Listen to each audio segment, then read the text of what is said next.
السلام عليكم ورحمة الله وبركاته حبايب قلبي، كل سنة وانتم طيبين ويا رب متهنيين.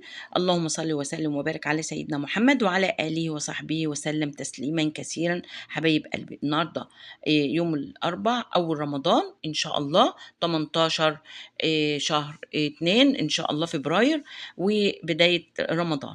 في الدول في مصر إن شاء الله هنا في السعودية يوم 18، في مصر يوم 19. معظم الدول العربية كان يوم الخميس، بس إحنا يوم الأربع صُمنا إن شاء الله، لإنه هو ظهر الهلال فالحمد لله هنصوم. عملنا النهارده بقى كرنب وعملنا جنبها فراخ، لإن تاني يوم هنعمل البَط، لإن في ناس جايين هياكلوا معانا البَط. فزي ما أنتم شايفين كده جِبت الكرنباية وبابدأ إن أنا أفصّصها. الكرنباية دي كرنباية كبيرة ما شاء الله، شكلها جميل وشهي، وعملتها زي ما أنتم شايفين. أول ورق بيطلع صعب، وبعد كده باحاول إن أنا أطلّع ورقة، ورقة. شايفين الجمال؟ ورقتها بقى تخينة وكانت مسكّرة وفي منتهى الجمال. طبعًا أنا بامنتج بعد ما بناكلها علشان على ما أخلّص بقى وكده باعملها بعديها. طبعًا كانت جميلة أوي وبنسلقها. لمّا بنسلقها كمان بنحط في مَيّة السليق سُكّر وملح وبنسلقها وبتبقى في منتهى الجمال. زي ما أنتم شايفين كده باطلّع ورقة، ورقة لغاية لمّا أخلّص كل ورق الكرنب. وطبعًا أنا مش عايزة أطوّل عليكم، فهاحاول إن أنا أعملها لكم مختصرة بإذن الله على قد ما أقدر. طبعًا الورق الكرنب ده من الحاجات الجميلة أوي المفيدة والمغذية اللي إحنا بنستفاد منها في الشتا. أكل الكرنب في الشتا مفيد ومغذي. هاقطّع الكرنباية كلّها وبعد كده هاقول لكم، خليكم معايا. طبعًا الكرنباية مش يعني كلّها هتبقى كتيرة، فأنا هاعمل جزء منها والجزء التاني هاعينه لمرات ابني تبقى تعمله في يوم تاني، بس يبقى مسلوق وجاهز، لإن هي بتجيبه جاهز طبعًا حبّة صغيّرين بمبلغ وقدره. فأنا قُلت لها: "لأ، أنا هاجيب لِك كرنباية كبيرة وهنعمل منها جزء، والجزء الباقي هاخلّيه إيه، تعينيه وتبقي يا دوبك تحشيه." لإنه أهم حاجة هو سليق الكرنب بالنسبة لها. زي ما أنتم شايفين كده حبايبي، هافضل أعمل الكرنباية لغاية لمّا أخلّصها خالص، وبعد كده ورقة، ورقة. اللي ما بيعرفش يعمل الكرنب يشوف أنا كده خلّصت خلاص. وهاورّيها لكم بعد كده كمية كبيرة أوي. والوزة دي بتاعتها القلب بتاعها ده قلبها. يعني طبعًا أنا هافضل في الآخر آخُد الورق لغاية لمّا ألاقيها بقت صغيّرة كده. لأ لسه باخُد من الورق لغاية لمّا ألاقيها صغيّرة كده صغرت خالص، لإن قلب الكرنباية مرات ابني بتحبها باحشيها لها وبتحبها، فبتقول لي إيه: "أنا هاكلها." يعني هي بتحب إنها تاكلها في الورق بتاعها، وهتشوفوني باحشيها. مش عارفة بقى ظهر وأنا باحشيها والّا لأ. طبعًا التصوير الحشو مش هابيّنه كلّه علشان ده هيبقى الفيديو طويل أوي. ولسه هاعمل الفراخ طبعًا نقعاها، بانقعها الفراخ في مَيّة وملح وورق لورو وحبّهان وفلفل، وباسيبها قبليها بيوم في المَيّة. إحنا في الشتا فمش مشكلة، لكن في الصيف لأ، بتتغيّر ريحتها. فطبعًا نقعتها من بالليل، والصبح شوّحتها وهاقول لكم بتتشوّح إزاي. زي ما أنتم شايفين كده يا حبايبي الكرنباية خلاص خلّصتها، قرّبت اللي هي مسميينها الوزة بتاعتها أو مش عارفة اسمها إيه، اللي هي قلب الكرنباية. ديًا باحشيها بتبقى لذيذة أوي، وبنحطها في وسط الحلة أو الكسرونة اللي إحنا بنعملها، وبتبقى في منتهى الجمال. زي ما أنتم شايفين أنا باخد أكتر ورق، مش هاعملها كبيرة طبعًا. الورق ينفع إن أنا أحشيه، وبعد كده باسيبها كده إيه اللي في الآخر بافتّحه كده وباحشيه جوّه الرز بين الفواصل لغاية لمّا أهو. شايفين يا حبايبي؟ هو كده كفاية أوي. وبعد كده هابدأ إن أنا خلاص. زي ما أنتم شايفين يا حبايبي، كل سنة وأنتم طيبين ومتهنيين، ويا رب يعود علينا رمضان كده بكل خير وصحة وسعادة. طبعًا حسّوا الأيام الجميلة ديًا اللي ما بتتكررش تاني، وخصوصًا وأنتم في بيت أهاليكم، أيام ما تتعوّضش.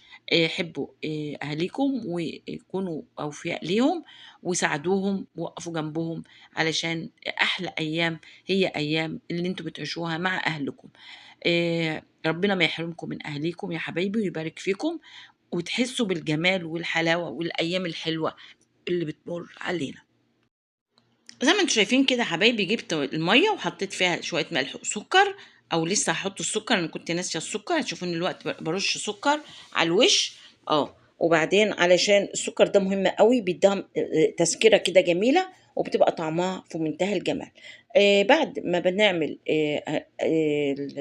نسلق الكرنباية حبة حبة، يعني الأخضر الأول بنبدأ بيه، وبعد كده بنبدأ بالأبيض ونخلص كل السليق، وهنعمل إيه بقى، هنقطعه. هنكمله يا حبايبي زي ما انتم شايفين، دول اول حبه خضر، وبعد كده طبعا مش هجيب لكم كل السليق، لا انا هجيب لكم الاختصار. بعد كده بنشيل اللي هي العرق اللي في النص دون التخين، انا ما برموهوش، بحطه في ارضيه الحله اللي انا هعمل فيها اللي هحشي فيها.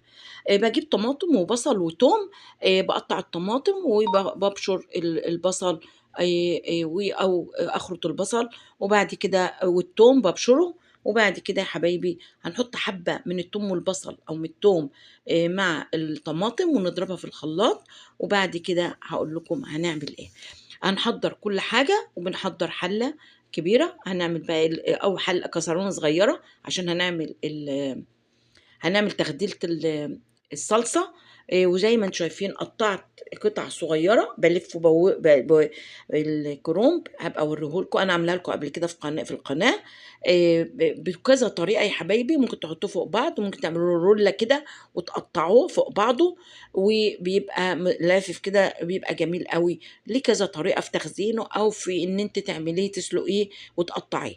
جبت حلة كسرونة صغيرة، وجبت حطيت زبدة لورباك، وحطيت شوية زيت، وبخدل بقى البصلة مع التومة، وبحط بعد كده التوابل ملح وفلفل وكاري.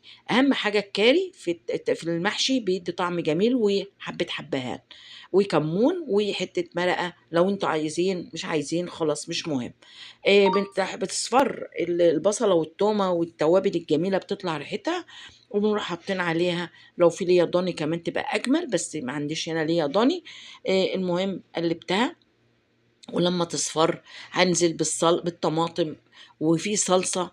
انا ما حطيتش طماطم كتير، حطيت طماطميتين، وحطيت في نفس الدورة اللي انا عاملاه في الطماطم طماطميتين الصلصة، وضربتهم مع الطماطم فتعطين اللون الجميل ده. طبعا الصلصة هنا جميلة قوي، بتتعمل في برطمانات ازاز كده صغيرة في منتهى الجمال، فهم بيجيبوها مع الطماطم، بتدي طعم جميل قوي وصلصة جميلة قوي. طبعا الصلصة دي يعني ما شاء الله كانت كتيرة، حطيت برطمانين ونص صلصة، برطمانات صغيرة، وهسيبها تتسبك. هنا بقى جبنا الرز غسلته، وبعد كده هحط فيه الصلصة الجميلة التحفة اللي لونها خطير بالصلصة وبالطماطم اللي أنا عاملاها مسبكاها. هحط على قد ما اقدر، وبحط شوية زبدة او زيت مع الرز، وهنحط التوابل ملح فلفل كاري، حبة كاري، حط اللي انت عايزاه في الرز. حبة نعناع، انا ما حطش نعناع، بس هو المفروض كان يتحط نعناع. لو عندك نعناع مجفف او نعناع ورق قطعي فيه، بتدي طعم جميل، بس هما ما بيعملوش فيه نعناع. انا في بيتي بعمل اللي انا عايزاه، انا عندي نعناع مجفف. الخضرة طبعا خضرة كتيرة، اخد نصها، والباقي برضو هتعينه مرات ابني علشان لو عايزة تحشي من الكرنب اللي انا عينه لها، عشان ما يبقاش تعب ليها، وحتى الصلصة فاض منها انها تحشي بيها، عشان ما تبقاش حاجة بالنسبة لها تعب. طبعا وجبنا بتنجان الزقنطوط كده المشبح ده، حشناه وكان في منتهى الجمال.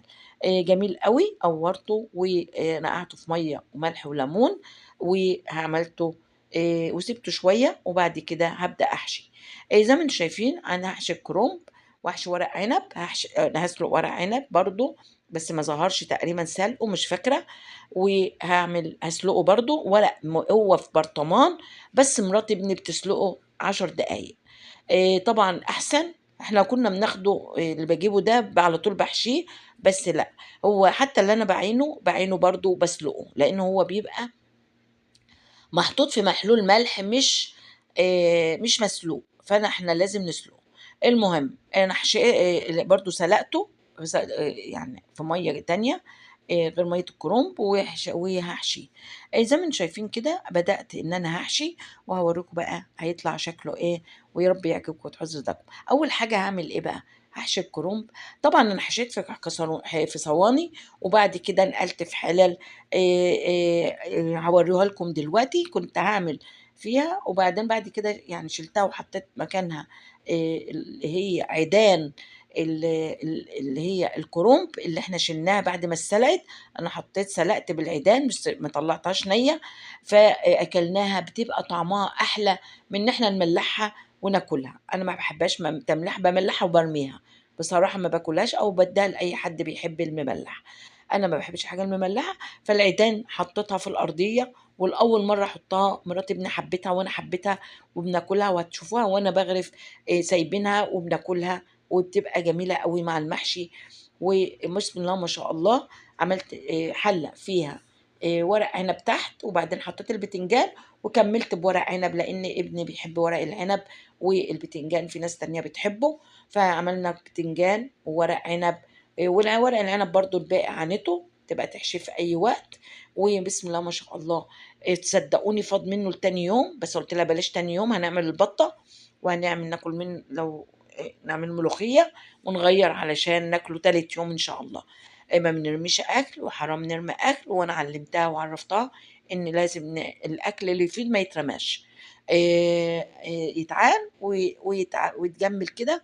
وفايض فراخ برضه أنا عاملة كان فراخ كتير، فطبعًا كانت بُصّوا يا حبايبي نقلتها بقى إيه، نقلت ال طبعًا حطيت في أرضيتها ورق العيدان بتاعة الكرنب، وهنا حطيت برضه عيدان الكرنب في الحلة.